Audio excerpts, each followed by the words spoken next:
Amen. Church, you can go ahead and have a seat. As you're doing so, how are we? I mean, come on. How are we not good with that much cuteness on stage? You know what I'm saying? And then to get to worship, I mean, it's just pretty special. Welcome to those of you in Paulden today who got breakfast. I saw the breakfast spread. Well done, well played. It's always fun to see and know how you are gathering as community and how you are slowing down to see each other and break bread together. Is beautiful. We have something special happening. So my life group today is actually in Baghdad. So welcome, Baghdad, to... you've been here the whole time, but welcome. We're glad you're there, and hope you enjoy the life group fam there and some others from staff that made it out. We're excited to continue to build relationship, build community, to continue to build as a family and see God move there in Baghdad. We're excited for what the future is with Baghdad and what that looks like. Can you do me a favor? Because my wife is out there today. Can you just say hi to Baghdad this morning?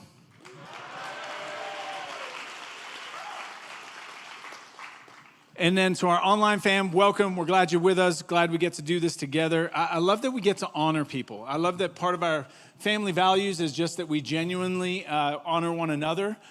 We put one another first. And I love that this weekend is kind of set aside to specifically celebrate those that with their lives have chosen to sacrifice on behalf of other people.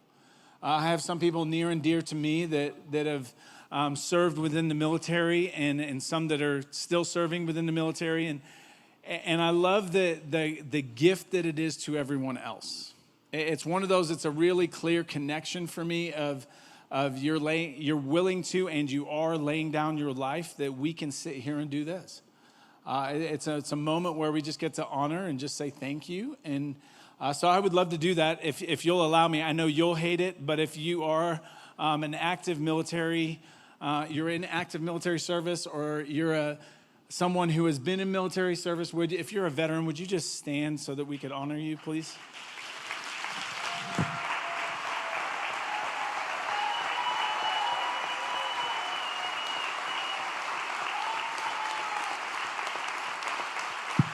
Now, before you sit down, hang on. We know you got family that also sacrificed. So if you are family of them, would you stand, and we just want to say thanks.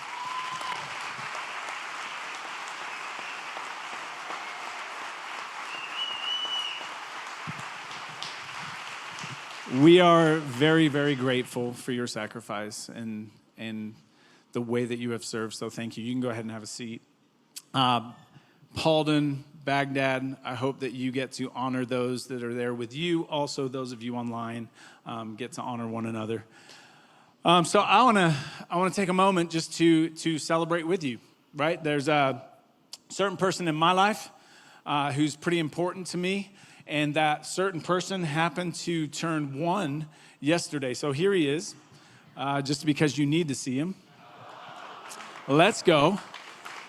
And not only did he turn 1, but he got dedicated at Park Collective last night in Prescott Valley. Now what's fun with this is people ask, so his first Halloween, like what happened? What did he trunk or treat? Did you go trick or treating? Like what did he dress up as? Well, I mean, you can see what he dressed up as. Clearly, he's just a model, right? Like that's just what he is. And so here's what's interesting though, right? Like my role in his life is to let him know how valuable he is, how loved he is, how special he is, right? Like my job is to brag about him. This is what God created me to do, is to brag about him, right? And here's what's interesting. Now, if I was to go to him as he grows up, and I'm like, hey, Bex, okay, here you go. I'm going to give you the way to live life. Be as stingy as you possibly can.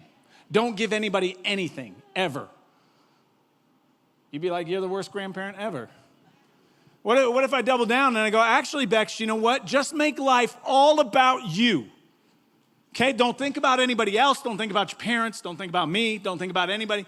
Just think about you and make your whole life about you. Everybody in the room goes, that's a terrible idea. You'll end up what? Bitter, alone, hating life, trying to figure out what it's all about, probably have some kind of addictions because you can't keep up with trying to feed the monster that is you. Like we all know intuitively, right? Like this is not the best way. Don't tell Bex that. Why? Because it's going to ruin him. Isn't it interesting that we know it intuitively? Right? Like something inside us goes, that's not the best way to live. Don't tell your grandson that. That's not the best. And yet, how many of us are living for me? How many of us are living in a way that it's about what I amass and how I do it?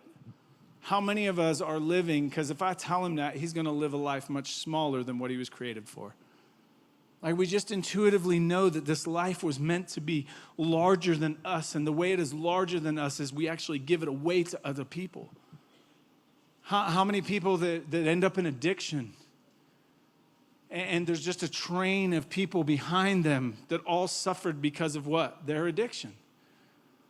Because it was never meant to be about me and experiences and what I can get. It was about this idea that life is so much more. It's the abundant life that Jesus talked about.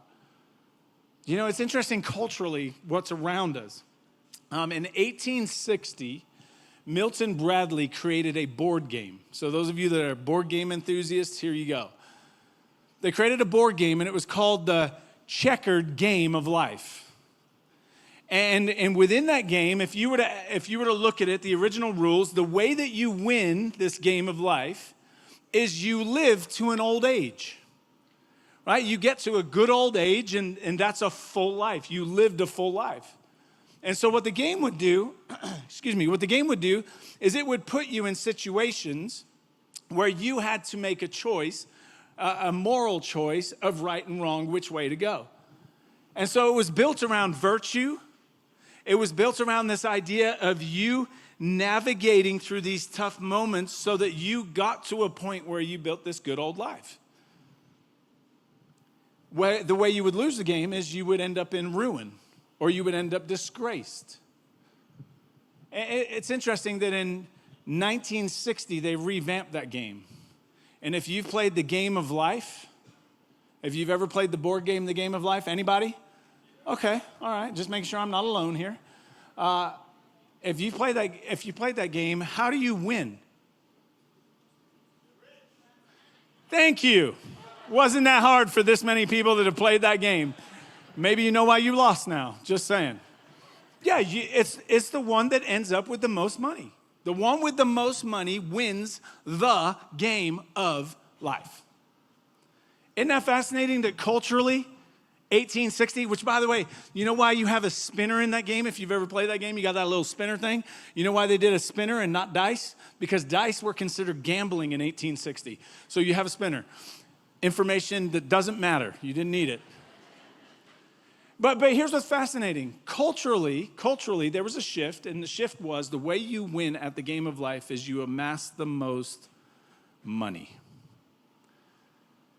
You retire at the millionaire, right? You don't go to Shady Acres. That's for losers, right? Isn't it interesting that culturally, if you took a shot of that, the culture you are born into, the culture you exist inside of, is how do you win at life? You are the one with the most at the end of this life that you've amassed for yourself. You know what's amazing? With Bex, there's a pressure on me to what? Provide for his future. Isn't that interesting that I can spend my whole life trying to amass stuff that at the end of my life, I'll leave behind? Like that's just such a weird prospect.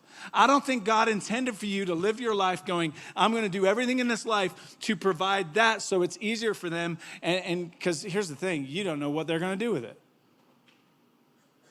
But there is an idea that Jesus plants within the scriptures that this life is a generous life. And what I mean by that, one that's supposed to be bigger than you, one that's supposed to be given away, one that's not supposed to be about how much you can amass and what you do.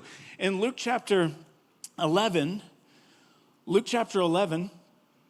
We started last week walking through Luke chapter 10, 11, and 12. We're kind of anchoring there for the next few weeks. And the whole idea was Jesus has this thread of a theme that he puts all the way through, this idea of the generous life. If you were here last week, we talked about this idea of trusting God as the base of that, right? Like, you have to trust God. You will never live a generous life if your trust is not solely in God. So if your trust is in God, then the words of Jesus and what he says, then that becomes our base of how we're going to live. It becomes how we navigate. Because if I trust God, then Jesus being God, what he says, then I live out. And so there's this conversation that's happening. In verse 33, we're going to jump in the middle of some teachings by Jesus. It says this: no one lights a lamp and puts it in a place where it will be hidden or under a bowl. Instead, they put it on its stand so that those who come in may see the light. Your eye is the lamp of your body. When your eyes are healthy, your whole body also is full of light. But when they are unhealthy, your body is also full of darkness. See to it then, be proactive then, that the light within you is not darkness. So there's something you can do about it, right? Therefore, if your whole body is full of light and no part of it dark, it will be just as full of light as when the lamp shines its light on you. No one lights a lamp and puts it in a place that's hidden. Right? Think about the concept of lighting a lamp. If you light a lamp, you're lighting it with intentionality. Your plan is that you need a source of light for something, therefore you light a lamp. Why? So that it provides what it's supposed to as a source. And so in this context, it specifically says no one does that. No one intentionally goes and lights a lamp and then takes it to a place that is hidden. Now that word hidden in the original has to do with like a cellar.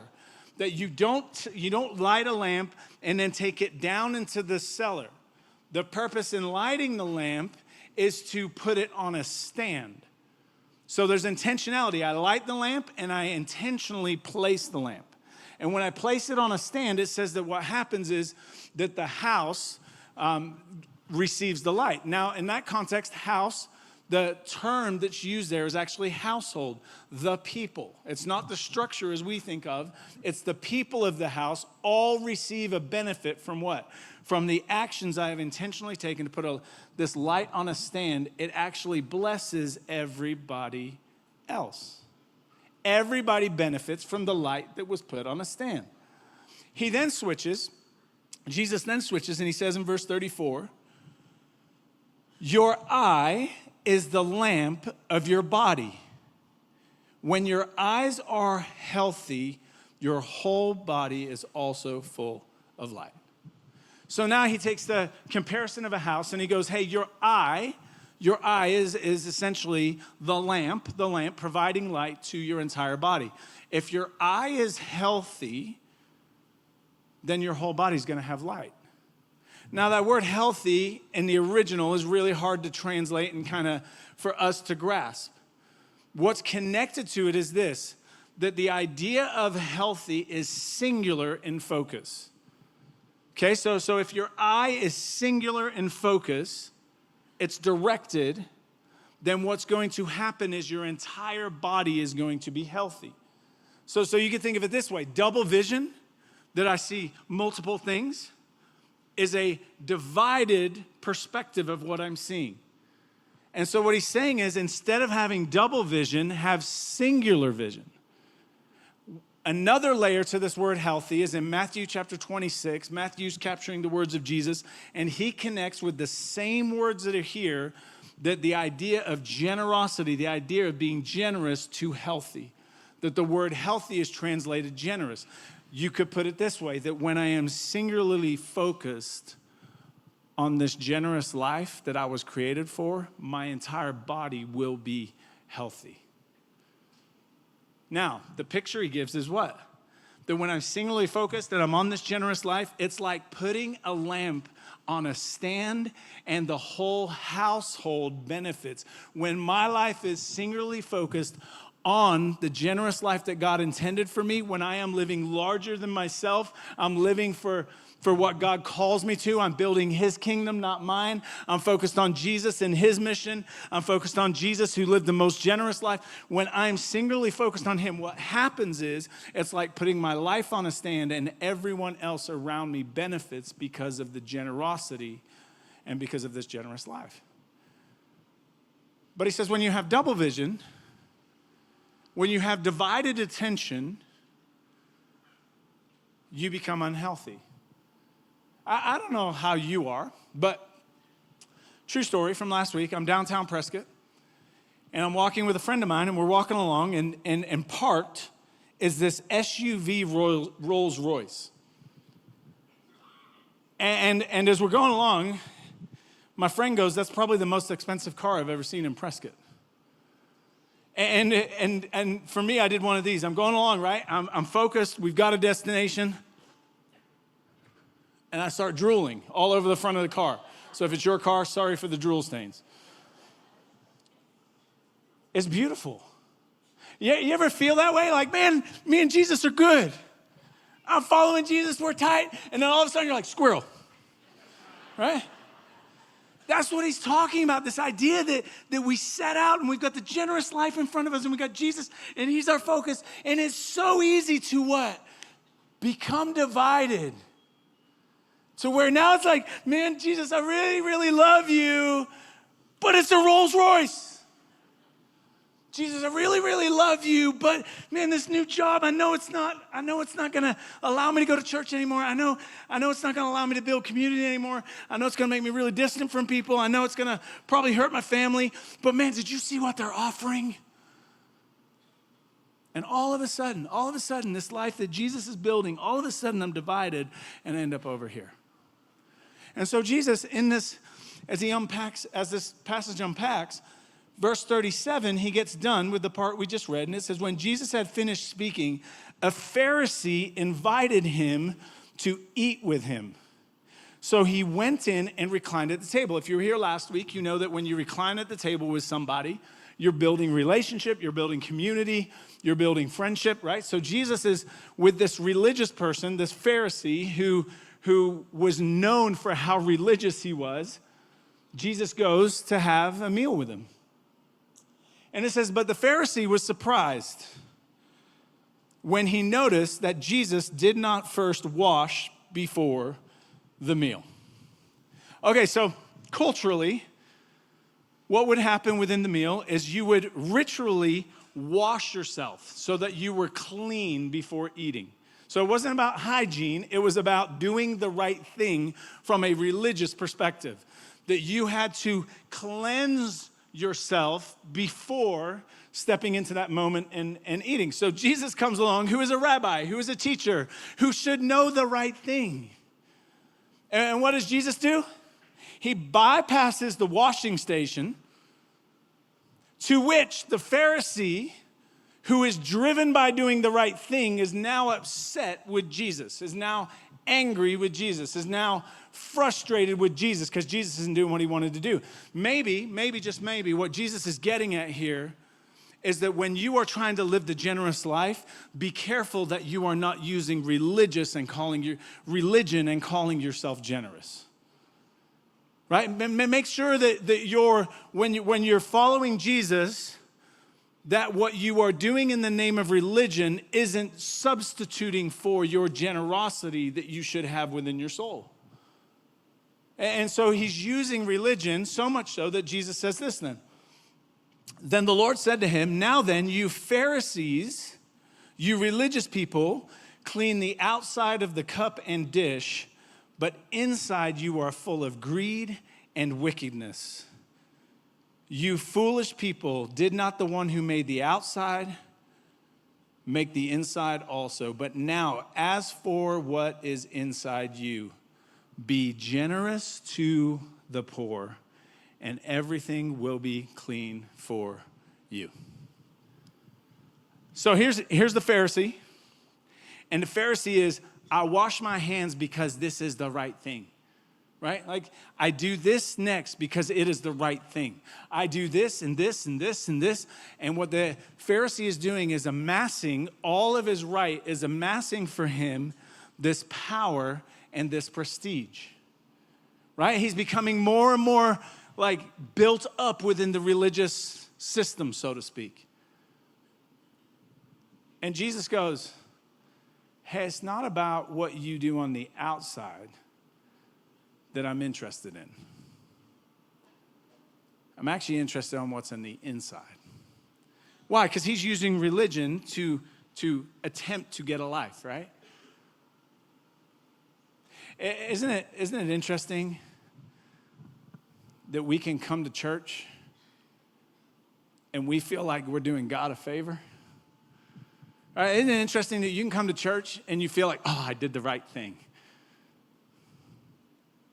And you gain a little higher status because you meet somebody in your week and they didn't go to church, and you're like, ooh, sinner, I went to church.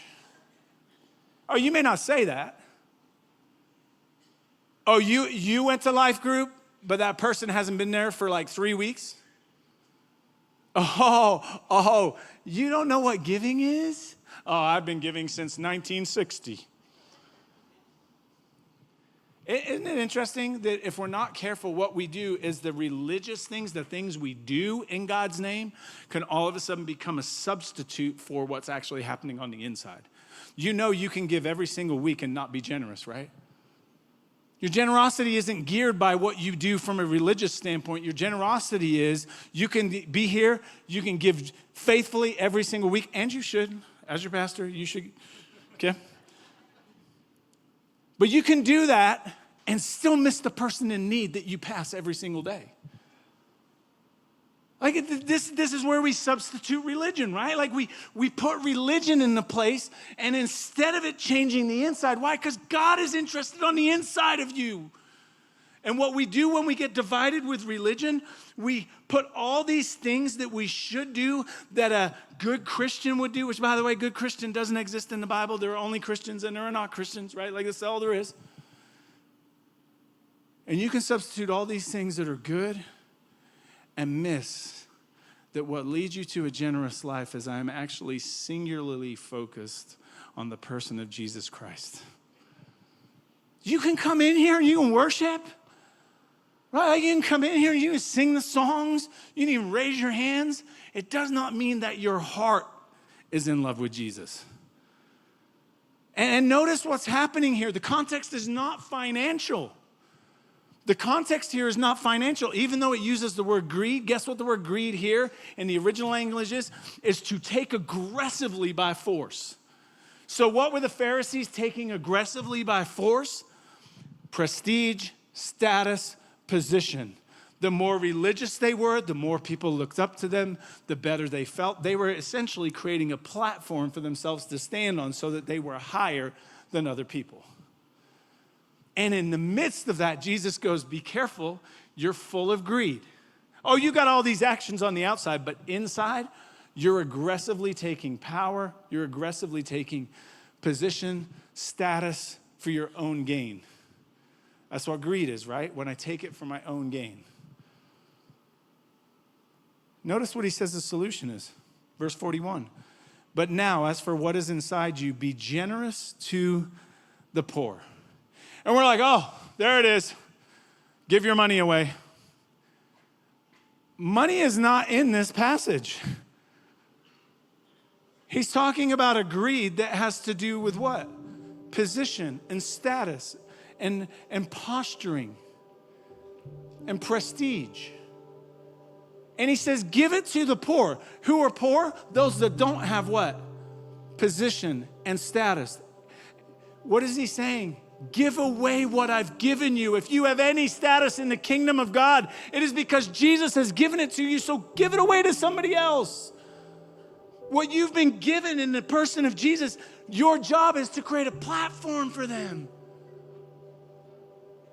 Your job is to become less, not more. How do you become less? Because you're giving it all away. You're not trying to amass. You're not trying to gain. Instead, what you're doing is you're going, the generous life is about what I take that I've been given by God. In this context for the Pharisees, it's whatever power, whatever position, whatever prestige, whatever posture, whatever you have been given, give it away. Give it away. Give it away. Give it away now. Okay. Chapter 12, verse 13. Jesus gives another example of this divided perspective. Someone in the crowd said to him, "Teacher, tell my brother to divide the inheritance with me." Jesus replied, "Man, who appointed me a judge or an arbiter between you?" Then he said to them, watch out, be on your guard against all kinds of greed. Life does not consist in an abundance of possessions. Guy comes to Jesus and is like, "Hey, Jesus, you're a rabbi. That means you have some power, you have some prestige, you have some authority. I heard you're kind of like the Yoda of rabbis too, like you're not just a normal rabbi.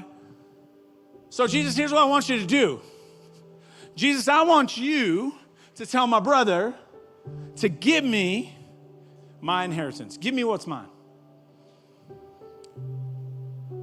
Isn't it fascinating? The first people using religion, this person's using Jesus to get what he wants. He's coming and going, Jesus, you got to give me. You got to do this for me. Jesus, I'm here asking. I understand. I'm giving you the honor of being rabbi because I called you teacher. But what I really want you to do is I want you to do this over here for me. I'm not actually interested in you, Jesus. I'm just interested in the stuff. I don't know how you feel. I feel like it's pretty easy. It's pretty easy to miss Jesus for the stuff. You know what I mean? Oh, Jesus, I just really want this person to be healed. So, Jesus, I came to church. Jesus, I just really need this job. And so, Jesus, I'm here and I'm worshiping you. No, you're not. You're worshiping the job. You're just using him as a means to get what you want. That's what this guy is doing. Like using Jesus to get his inheritance. And notice what Jesus says. Watch out. Watch out. It's proactive, church. What do I know about your life? That if you do not stand guard, this idea is, the next word he says is be on your guard, right? Like if you don't watch out, if you are not proactive, if you are not in the fight, so to speak, and you are not on guard like a soldier who stands at watch, waiting for the enemy to show up, that's the language that Jesus gives here. What are you supposed to be on guard for? Because it's coming, right? Like the enemy is coming and you might as well like prepare for it, is what he's saying. He goes, be on your guard against all kinds of greed. I read that and I went, wait a minute. All kinds of greed? What does that mean? I thought there was just one kind of greed. I thought it was just about possessions and wealth, right? Like I just thought it was about what I amass in this life. He says, be on your guard. Be like a soldier standing watch. What are you protecting from? All kinds of greed. Let me give you a couple of quick examples. You got somebody in your life that when it comes to the dishwasher, they know how to do the dishwasher. Somebody got it. By the elbows going, some other people got it. That's one of those moments like, she's talking about you. You know what I mean, right? Like your dish only makes it as far as the kitchen sink. Because if you were to load that dishwasher, you're clearly going to do it wrong. There is a right way to load the dishwasher, and you don't know it. So what you are allowed to do is get it as far as the sink, and then it'll make it into the rest. I am happy to tell you that after many years of marriage, I have been trained, apparently, to load the dishwasher. So things are looking up in my world. Yeah. Small victories, people. Small marital victories. No, but isn't it interesting that that's a microcosm of the idea of we love control? You ever notice that?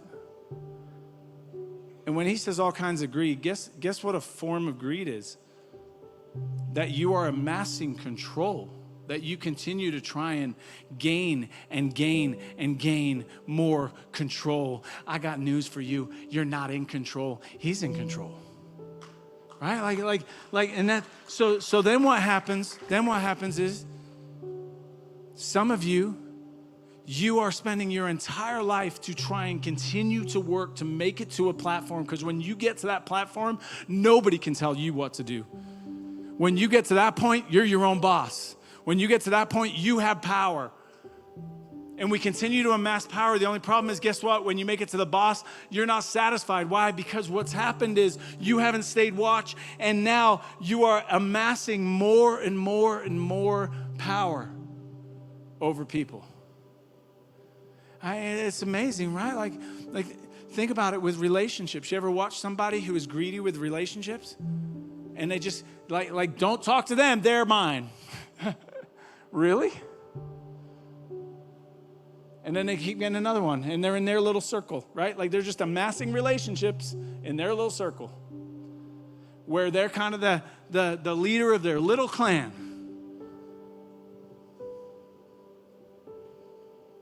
You ever notice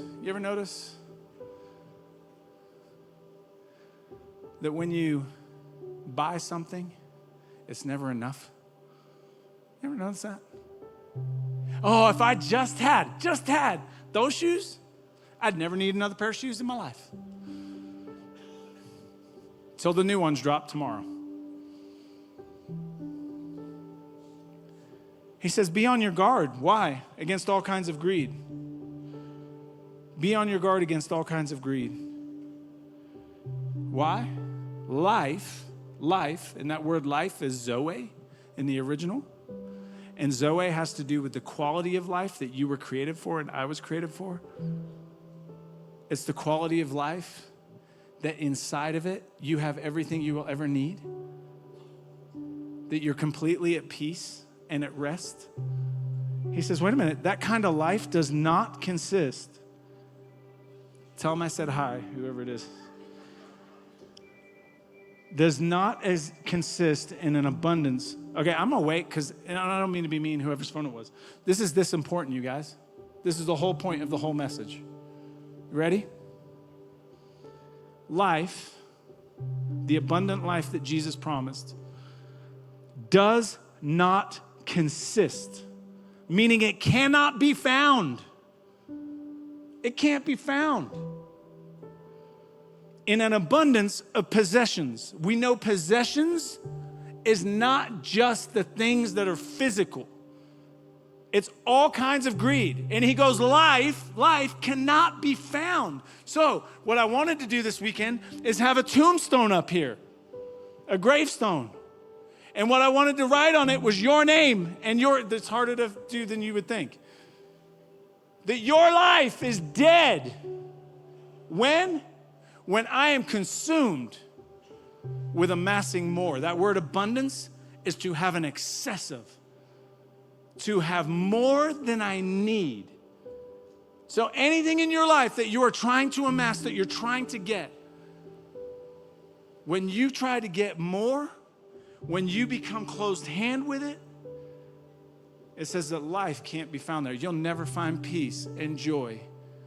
You'll never find hope. You'll never find love. Oh, I know you think he or she is really cute. You will not find by claiming and taking a relationship. You're not going to find life. It's not there. I know that vacation you think is going to set everything right and put you back and you're going to come back all zen.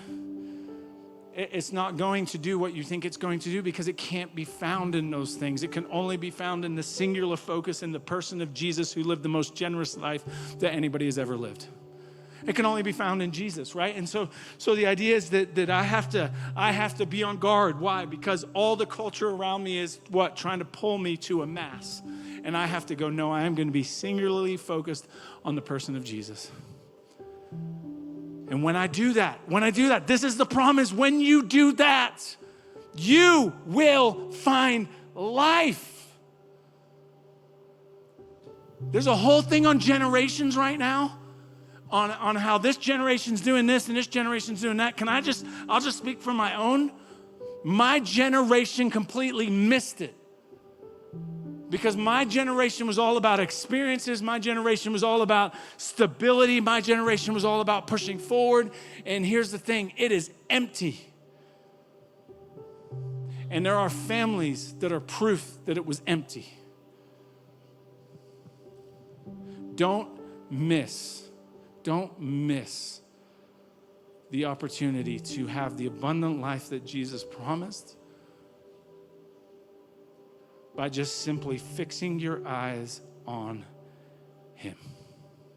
Because where he'll lead you to see others. He'll lead you to be generous towards others. He'll will point you outward away from yourself. Remember the eye, and I'm done with this. Your life is supposed to be like a lamp.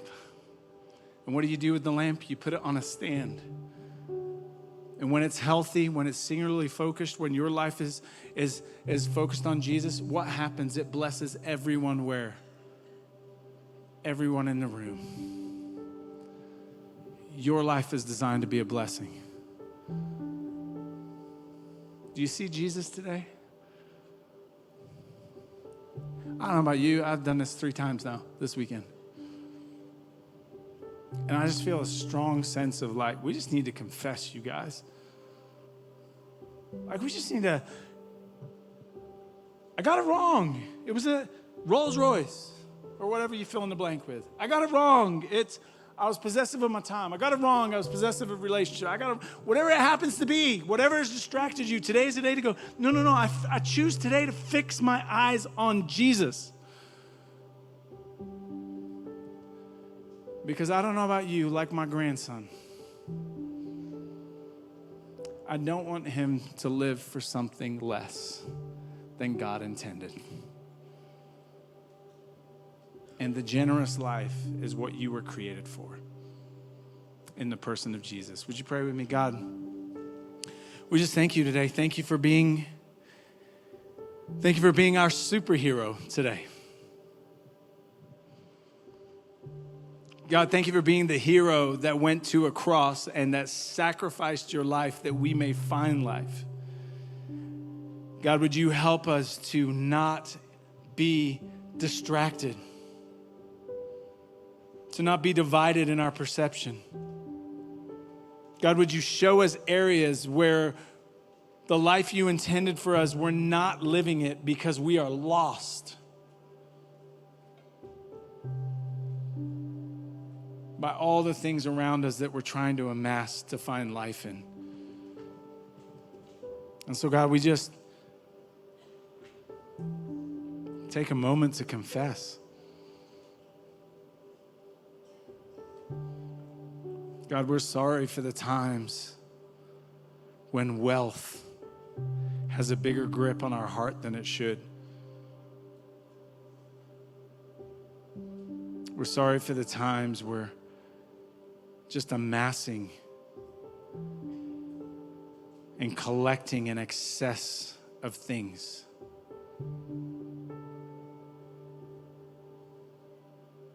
God, we're sorry for the times when we take power and use it in a way that is more about us than serving.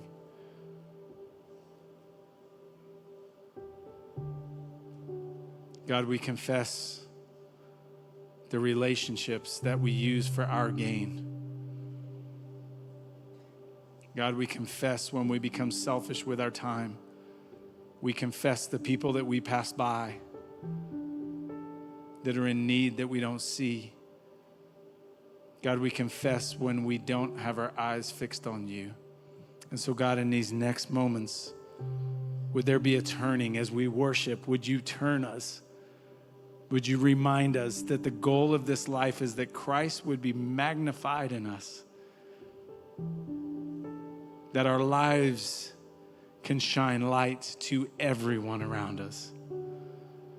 Would you set and fix our eyes on you?